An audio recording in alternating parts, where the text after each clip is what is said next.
하나님 말씀 드립니다. 하나님 말씀 이사야 62장 말씀 보시겠어요?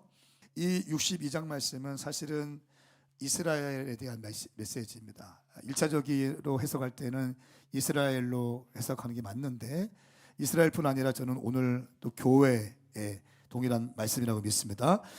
그리고 교회뿐 아니라 오늘 예수 그리스도를 구세주로 고백하는 예수 그리스도의 자녀들, 하나님의 자녀들에게 동일한 메시지인 줄 믿습니다.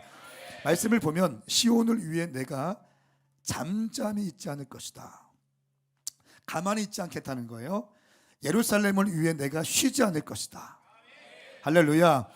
시온의 정의가 빛나기 시작하고 예루살렘의 구원이 횃불처럼 타오르기까지 내가 쉬지 않을 것이다. 자, 1절 말씀만 보면 내가 잠잠히 있지 않을 것이다, 내가 쉬지 않을 것이다, 내가 쉬지 않을 것이다 계속 반복하면서 하나님의 의지를 표현하고 있습니다. 하나님의 열정을 표현하고 있습니다. 이스라엘과 주의 몸된 교회와 하나님의 성도들을 향한 하나님의 열정이 부어지고 있습니다. 하나님의 의도를 지금 표현하고 있는 것입니다. 6절 말씀에 보면 성벽의 파수꾼이라는 단어가 나옵니다. 오늘 말씀의 제목은 파수꾼의 사명, 밤낮으로 잠잠하지 말라라고 하는 제목인데요. 따라합시다. 파수꾼의 사명, 밤낮으로 잠잠하지 말라. 자, 성벽에 파수꾼을 세워두었다는 것입니다. 파수꾼은 보초를 의미합니다. 외부에서 적군이 들어오는지를 지키면서 적군이 들어왔을 때는 바로 전투태세를 하면서 전쟁을 치를 수 있는 만반의 준비가 될 수 있도록 모든 상황들을 지켜보면서 외부 적진들이 들어오는지를 간파하는 자가 바로 파수꾼입니다. 이 파수꾼은요, 여호와의 증인들이 많이 쓰고 있지만 사실은 성경적인 용어입니다. 아멘입니까?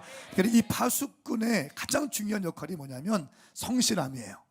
자기가 기분이 좋든지 나쁘든지 비가 오든지 눈이 오든지 파수꾼은 그 자리에 정확히 지켜 있어야 되는 거예요. 특별히 파수꾼의 사명 가운데 너무 중요한 건 뭐냐면 항상 깨어 있는 거예요. 항상 깨어 있는 것입니다. 파수꾼으로 부름받은 그 자기의 시간만큼은 정확하게 깨어서 경계를 해야 되는 것이 파수꾼의 역할입니다. 그러므로 이렇게 말씀하고 있어요. 밤이나 낮이나 잠잠해서는 안 된다.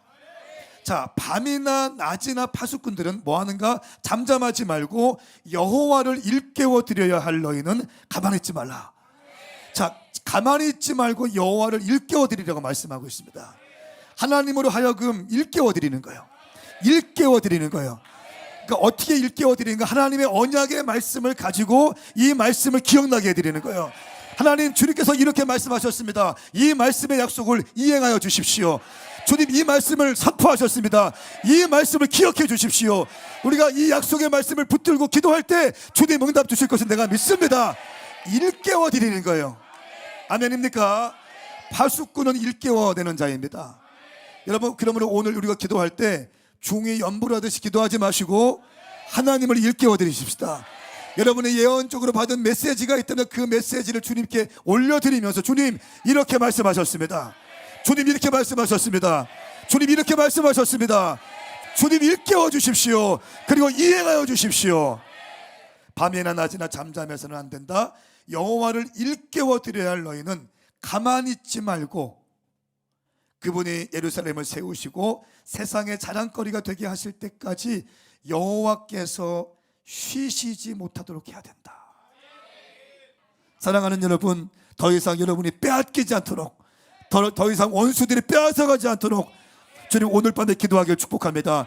잃어버린 모든 것을 찾아오는 밤이 되기를 예수님의 이름으로 선포합니다. 기도는 실제입니다. 기도는 실제입니다. 기도는 현실입니다. 우리가 기도할 때 가장 확실한 미래가 되는 것입니다. 우리가 기도할 때 가장 확실한 응답이 되는 것입니다. 함께 일어나십시다.